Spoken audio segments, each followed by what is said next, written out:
Un Āronam uz pieres karājās zelta plāksne, kurā bija iegravēti vārdi svēts tam kungam. Padomāsim par to.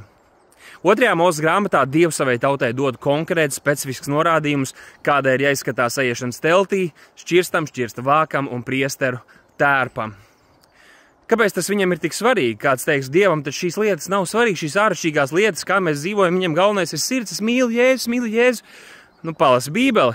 Dievs ļoti specifiski, konkrēti jau visu bija izplānojis, viņš viņam parāda attēlu, kādam tam ir jāizstāsta, un viņam bija jāizveido tieši tas pats materiāls, tie paši izmēri, tās pats nianses un krāsas. Dievam tas bija svarīgi, kur viņš mājo. Bet kādi varētu lasīt šīs raksturvietas un domāt, hei, bet tad jau tas, ko mēs redzam pareizcīgo baznīcā, katoļu baznīcā, luterāņu baznīcā, kas kļūst aizvien līdzīgāk katoļu baznīcai, un pareizcīgo baznīcai, ka varbūt ka tā ir tā īstā kalpošana, bet palasi jauno derību, apstuļu darbus, tur mēs neko no šī visa āršķirīguma neredzam. Kāpēc tā? Tāpēc, ka vecajā derībā patiesi tie bija augstie priesteri, tie bija Ārons un viņa dēli, kur varēja ieiet šajā svētākajā vietā, bet jaunā derība mums atklāja, ka mēs visi Kristu Jēzu mēs, kas ticam viņam, esam padarīti par ķēnišķīgiem priesteriem.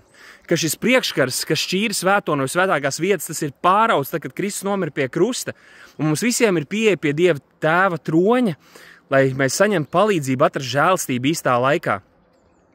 Ja vecās derības priesteriem uz pieres bija rakstīts svēts tam kungam, un viņiem bija jāģērbjās dažādos tērpos, lai viņi parādītu, ka viņi ir īpaši nošķirti šai kalpošanai, viņi atšķīrās no tipiskā cilvēka viņiem apkārt, tad jaunajā derībā, pēc ārienes mums nevajadzētu pateikt, ka mēs esam daudz citādāk, kā vien tas, ka mēs nebūtu pasaulīgi un ģērbtos pieticīgi un pieklājīgi. Bet tas, kas ir noticis, ir, ka mūsu iekšējais cilvēks ir pārvērsts. Mums vairs nevajag zelta plāksnītes, kurās būtu rakstīti viņa likumi uz mūsu sirdīm, jo Dievs ir ielicis savus likumus un savu garu mūsos. Mums vairs nevajag āršķirīgi ģērbties tā, lai mēs iztītos nošķirti no pasaules, nošķirtam kungam, jo mēs esam nošķirti, jo viņš to ir izdarījis mūsu iekšējā cilvēkā.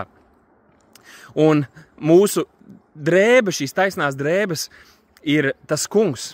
Un tā ir Kristus taisnība. Tāpēc pieiesim pie Dieva troņa, pieiesim pie viņa troņa, lai atrastu žēlstību, atrastu palīdzību īstā laikā. Un skriesim pēc viņa, dzīsimies pēc Dieva valstības un atcerēsimies, ka jaunajā derībā mēs neesam aicināti āršķirīgi parādīt mūsu dievbību vai nošķirtību, bet tam ir jābūt mūsu klusajam cilvēkam, kas dzīvo dievbīgi un lai mūsu patiesā dzīves pārmaiņa parādās labos darbos.